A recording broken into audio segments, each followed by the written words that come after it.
वटसावित्रीची कहाणी. ऐका देवी वटसावित्री तुझी कहाणी. मद्र देशात अश्वपती नावाचा एक राजा होता. त्याला सावित्री देवीच्या आशीर्वादानं एक कन्या प्राप्त झाली. नक्षत्रासारखी ती सुंदर असून तिचे नाव सावित्रीच ठेवली. पुढे ती उपवर झाली तेव्हा राजाला तिच्या लग्नाची चिंता पडली. तेव्हा बापाची चिंता दूर करण्यासाठी सावित्री वर शोधण्यासाठी निघाली. रथात बसून जाऊ लागली. जाता जाता एका रानात पोहोचली. तेथे आपल्या वृद्ध आई वडिलांची सेवा करीत असलेला एक देखणा तरुण दिसला. तो तिला पसंत पडला. त्याला तिने आपल्या मनानं वरलं आणि परत येऊन आपल्या बापास सांगितलं. तेवढ्यात तेथे नारद मुनींची स्वारी आली. सावित्रीने वर पसंत केल्याची बातमी राजाकडून त्यास कळली. तेव्हा त्यांनी त्यांची सर्व माहिती राजाला सांगितली.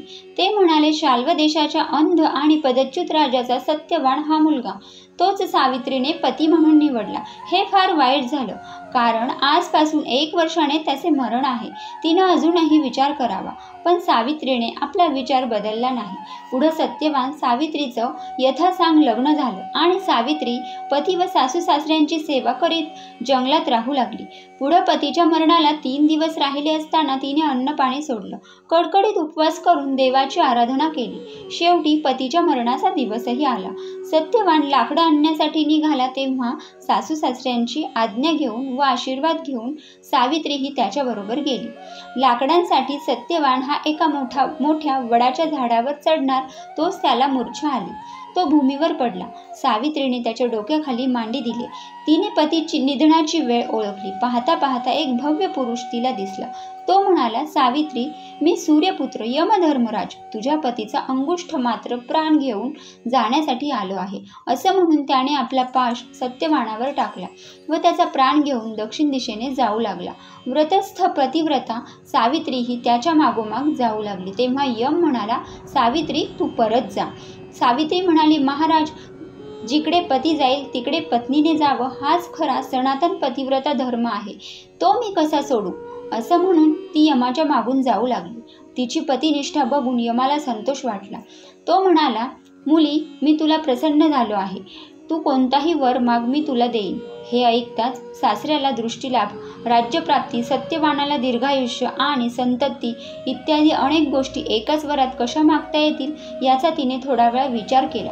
मग म्हणाली, यमराज, आपण माझ्या पित्याच्या ठिकाणी आहेत तेव्हा माझ्या पुत्रांच्या शिरावर राजछत्र असलेली पाहावीत, असा मला आशीर्वाद द्या. यम म्हणाला, तथास्तु.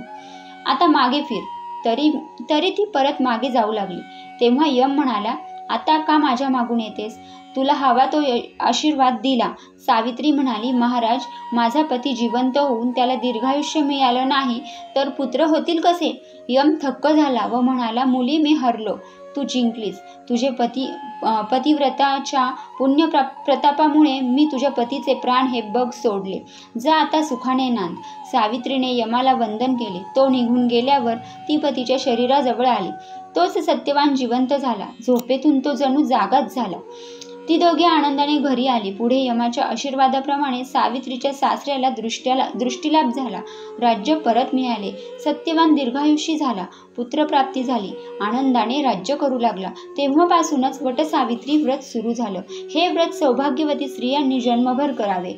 हे व्रत 3 दिवसांचे आहे. प्रत्येक वर्षी ज्येष्ठ महिन्यात त्रयोदशीला सकाळपासून पौर्णिमेच्या दिवशी व्रतस्थ राहावे. न जमल्यास पौर्णिमेच्या दिवशी व्रत पाळावे. वडाची पूजा करावी. सौभाग्यवान द्यावी. फलाहार करावा. सत्यवान सावित्री व यमाची पूजा करावी. पतिपुत्रांना आयुष्य वैभव मागावे. हे व्रत केल्याने मनाप्रमाणे होते. ही 60 उत्तराची कहाणी 5 उत्तरे सुफळ संपूर्ण.